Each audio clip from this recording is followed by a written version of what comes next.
굿모닝 임브레이스. 오늘도 사랑에 대해서 계속 이야기 나눕니다. 오늘은 고린도전서 13장 5절의 첫 부분입니다. 사랑은 무례하지 않으며. 사랑은 무례하지 않습니다. 여러분은 언제 무례하게 행동하시나요? 불친절하게 행동하시나요? 사랑은 무례하지 않습니다. 사랑은 예의 바릅니다. 이 말은 우리가 무례하게 행동하는 이유는 서로의 문화가 다르기 때문도 아니고, 의견의 차이가 있어서도 아니고, 시간과 여유가 없어서도 아니고, 혹은 당시 그냥 피곤했기 때문도 아니고, 가장 본질적으로 우리 안에 사랑이 없었기 때문에 무례했다라고 이야기하는 것입니다. 그럼 누구를 향한 사랑이 없을 때 이런 무례함이 나올까요? 우리는 하나님을 향한 사랑이 없을 때 사람들에게도 무례하게 행동합니다.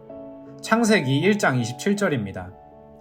하나님이 당신의 형상대로 사람을 창조하셨으니 곧 하나님의 형상대로 사람을 창조하셨다. 하나님이 그들을 남자와 여자로 창조하셨다. 모든 사람은 하나님의 형상대로 지으심을 받았습니다.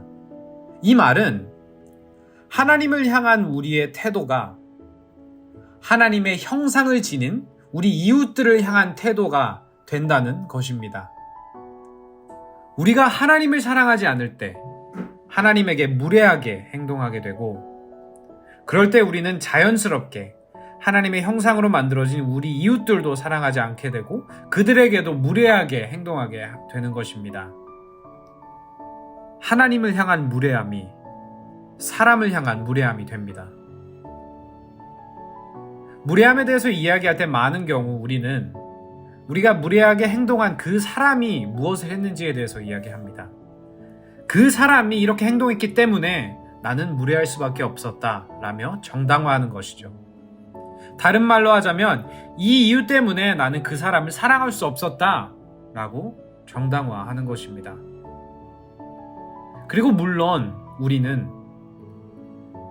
사람에게 받는 상처를 절대 가볍게 봐서는 안 됩니다.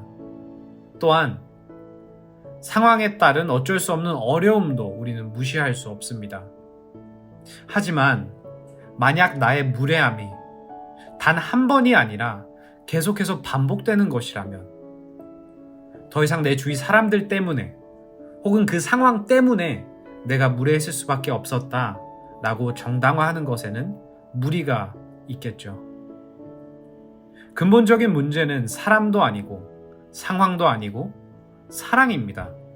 더 정확히는 사랑이 없었다는 것이 문제입니다. 더 정확히는 하나님을 향한 사랑이 없다는 것이 모든 문제의 시작입니다.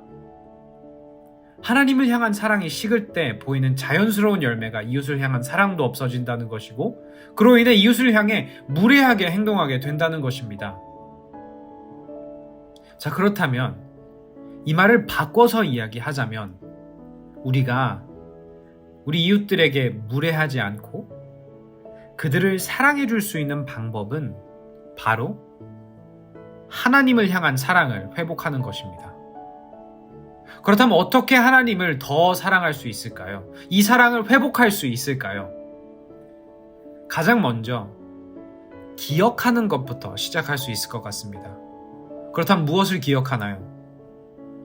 우리는 죄 안에 철저히 죽어 있었던 자들입니다. 우리를 구하러 오셨던 예수님을 되려 우리는 무시하고 경멸하고 거절하였습니다. 심지어 또 다른 죄수를 대신 풀어주었습니다. 우리는 그 예수 그리스도에게 무례함을 뛰어넘는 혐오와 구타와 더 나아가 십자가로 그를 대했습니다. 하지만 사랑이신 예수님은 우리에게 그 무례함을 돌려주시는 것이 아닌 되려 긍휼히 우리를 여겨주시며 우리를 사랑으로 보답해 주셨습니다. 그리고 우리는 이 예수님의 사랑을 기억해야 합니다. 우리가 먼저 받은 이 사랑을 기억해야 합니다. 기억하지 못하면 사랑하지 못합니다. 사랑하지 못하면 우리는 무례합니다. 부부 상담 때 서로의 첫사랑을 기억하라고 조언한다고 합니다. 그래서 그 부부가 갔던 첫 데이트 장소에 가보거나 혹은 첫 아이를 가졌을 때 찍었던 사진들을 함께 보라고 조언해 준다고 합니다. 이처럼 하나님의 사랑을 기억하지 못하는 자는 하나님을 사랑할 수 없습니다. 하나님을 사랑할 수 없으니 하나님을 향해 무례할 것이고 더 나아가 이웃을 향해 무례할 것입니다. 임브레이스 성도 여러분, 기억하셔야 합니다. 기억하시길 권합니다.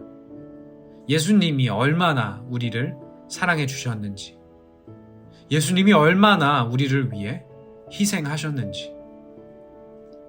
사랑 그 자체인 예수님은 무례하지 않으셨습니다. 그리고 그 사랑을 받은 우리도 무례하지 않습니다. 적용 질문입니다. 나는 언제 무례하게 행동하나요? 왜 무례하게 행동했었나요? 무례하게 행동한 후 어떤 생각과 감정들이 들었었나요? 마지막으로 구원의 은혜를 기억해 보신 적이 언제인가요? 나는 자주 구원의 은혜, 그 사랑을 기억하나요? 지금 내 삶에 어떤 실질적인 변화를 주어야 그 구원의 은혜를 더 자주 기억할 수 있을까요? 기도하겠습니다. 사랑이신 하나님 감사합니다. 우리가 하나님을 사랑하지 않을 때 이웃을 사랑하지 않습니다. 하나님에게 무례할 때 우리는 이웃에게도 무례합니다. 성령님, 우리 마음을 새롭게 하셔서 우리가 하나님의 사랑을 더 기억하게 하시고 그로 인해 우리가 하나님을 더 사랑할 수 있게 하시고 그렇게 하여 우리가 하나님에게도 이웃에게도 무례하지 않고 되려 그들을 사랑해주는 우리 모두 될 수 있도록 도와주세요. 예수님의 이름으로 기도하였습니다. 아멘. Embrace Jesus, embrace people.